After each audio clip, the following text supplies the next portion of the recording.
Olá a todos os alunos e alunas, tudo bem com vocês? A partir deste momento você começa a acompanhar a videoaula do seu componente curricular Sociologia.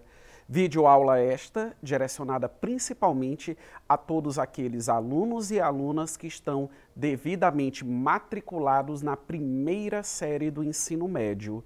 E o tema dessa videoaula é Revolução Industrial, Transformações Políticas. Nós vamos estabelecer esse recorte no que diz respeito a esse marco histórico. Apesar de todos nós já termos conhecimento que a Revolução Industrial ela foi um marco no que diz respeito a uma transformação econômica, ou sendo mais específico, a uma mudança radical no que diz respeito às condições de trabalho na nova sistemática social que estava surgindo, que aliás surgiu no passado, que é o atual modo de produção capitalista, substituindo toda uma conjuntura política, econômica e social do antigo regime, ou seja, a sociedade feudal.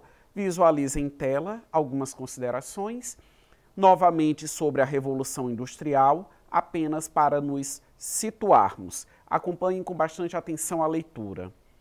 Foi o período de grande desenvolvimento tecnológico que teve início na Inglaterra a partir da segunda metade do século XVIII e que se espalhou pelo mundo, causando grandes transformações. Como eu disse agora há pouco, essas transformações e essas mudanças são absolutamente inerentes ao modo de produção capitalista. E nós vamos conhecer agora e aprender um pouco mais a respeito de uma dessas mudanças. Vamos visualizar em tela, nós vamos aprender através da interpretação dessa charge. Vocês podem observar, nós temos aí uma linha de produção e nós temos dois trabalhadores. E um deles diz assim: vou me aposentar amanhã e sabe o que vou fazer? Andar até o fim desta linha de montagem e descobrir o que estou fazendo há 30 anos. E bem acima da charge vocês visualizam, né, o título, Divisão do Trabalho. A Revolução Industrial ela conseguiu promover justamente isso. O processo de divisão do trabalho. Nós temos uma mercadoria a ser produzida, mas diferente do trabalho artesanal, em que apenas um trabalhador executa todas as tarefas relacionadas a essa mercadoria, no processo industrial de produção, nós temos justamente o diferente. Nós temos vários indivíduos, vários profissionais, cada um com a sua habilidade, executando uma etapa do trabalho até se chegar justamente à produção final, justamente à questão da mercadoria propriamente dita. Então, quer queira, quer não, quando eu comparo esse processo de divisão do trabalho que se iniciou com a Revolução Industrial e que perdura até os nossos dias atuais, com o tipo de trabalho artesanal, por exemplo. No artesanal, aquele que executa as tarefas, ele tem toda a visão, ou por que não dizer, ele tem todo o controle do processo produtivo até se chegar ao produto final, a mercadoria propriamente dita. Realidade essa que o trabalhador do capitalismo, ele não possui. Ele simplesmente tem um grande conhecimento ou ele tem apenas um controle, podemos colocar dessa maneira, de parte do processo, ou seja, somente daquilo que ele executa, mas não do processo produtivo em sua totalidade.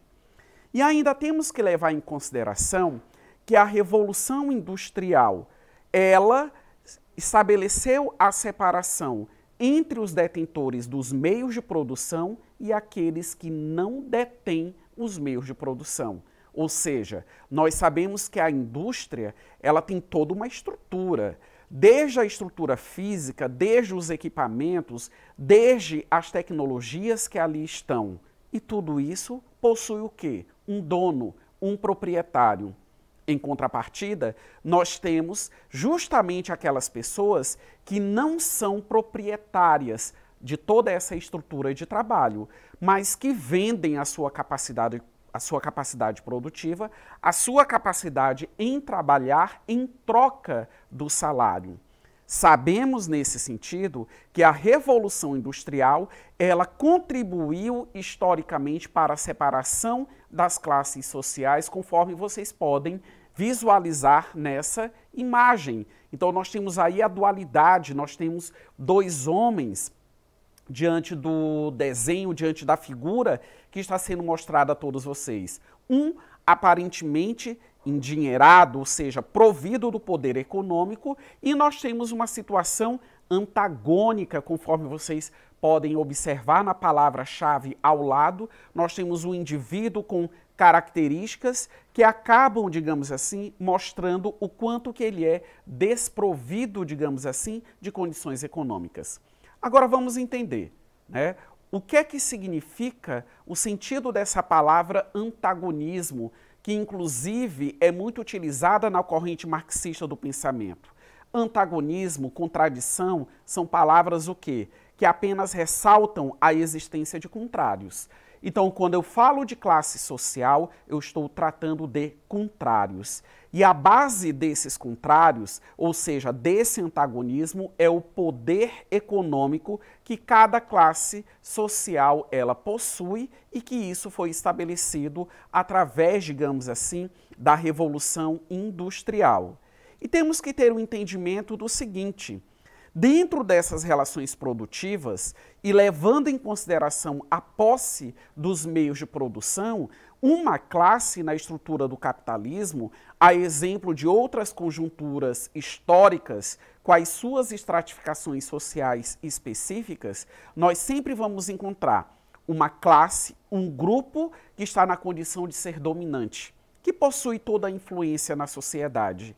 E temos a situação contrária, adversa, antagônica. No caso do modo de produção capitalista, cabe ao proletariado essa posição. E a burguesia, enquanto classe social, cabe justamente o quê? A exercer a dominação no atual modelo produtivo. Vamos visualizar em tela. Vocês visualizam aí uma imagem, né, em que vários homens estão, digamos assim, levantando seus braços, e aí nós temos o desenvolvimento, né, dessa coesão de indivíduos, no caso trabalhadores, para a formação de um único punho, né, de uma única mão que está fechada, no sentido de ilustrar força.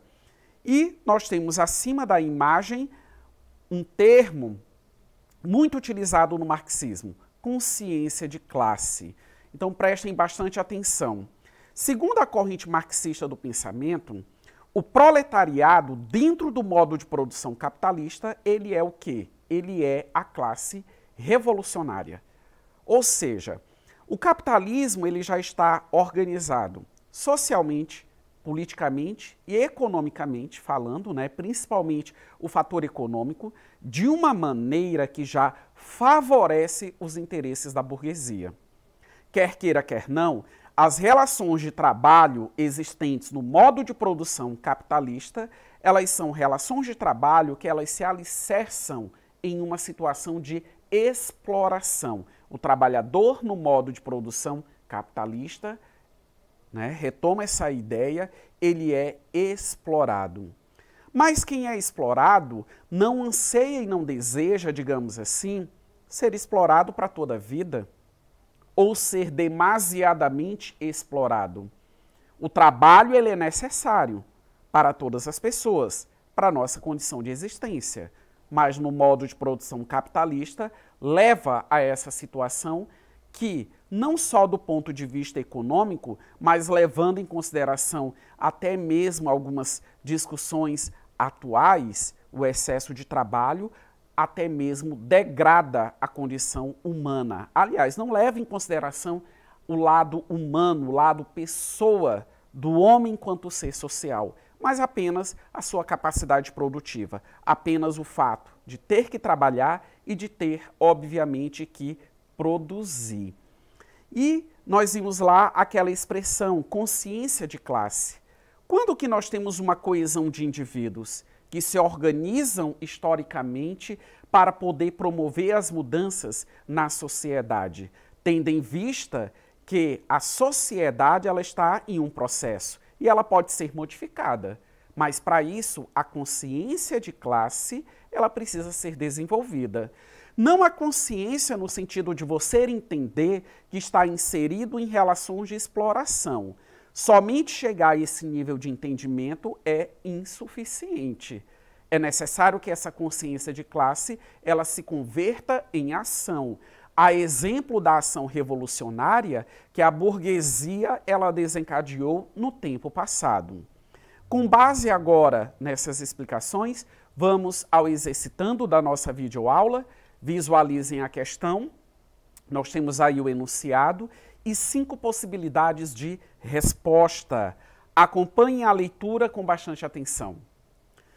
As sociedades modernas são complexas e multifacetadas, mas é com o capitalismo que as divisões sociais se tornam mais desiguais e excludentes. Marx já observara que só o conflito entre as classes pode mover a história. Assim sendo, para o referido autor, em qual das opções se evidencia uma característica de classe social? Letra A, o status social e cultural dos indivíduos. Alternativa B, a função social exercida pelos indivíduos na sociedade. Alternativa C, a ação política dos indivíduos nas sociedades hierarquizadas. Alternativa D, a posição que os indivíduos ocupam nas relações de produção.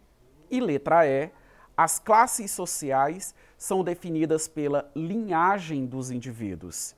Vamos observar, vamos verificar agora qual a alternativa correta, em acordo com o pensamento marxista. Letra D, a posição que os indivíduos ocupam nas relações de produção.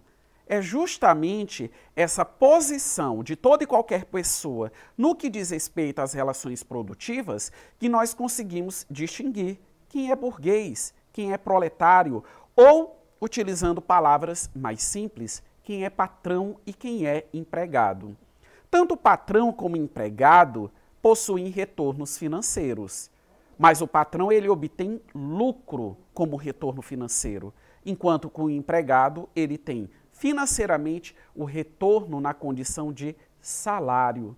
Lucro e salário são absolutamente distintos quando nós paramos, digamos assim, para observar o volume de dinheiro, de ganho que uma pessoa ela pode obter. Caros alunos e alunas, finalizo esta videoaula. Não deixe de acessar a plataforma eduque.ac. Um forte abraço a todos vocês.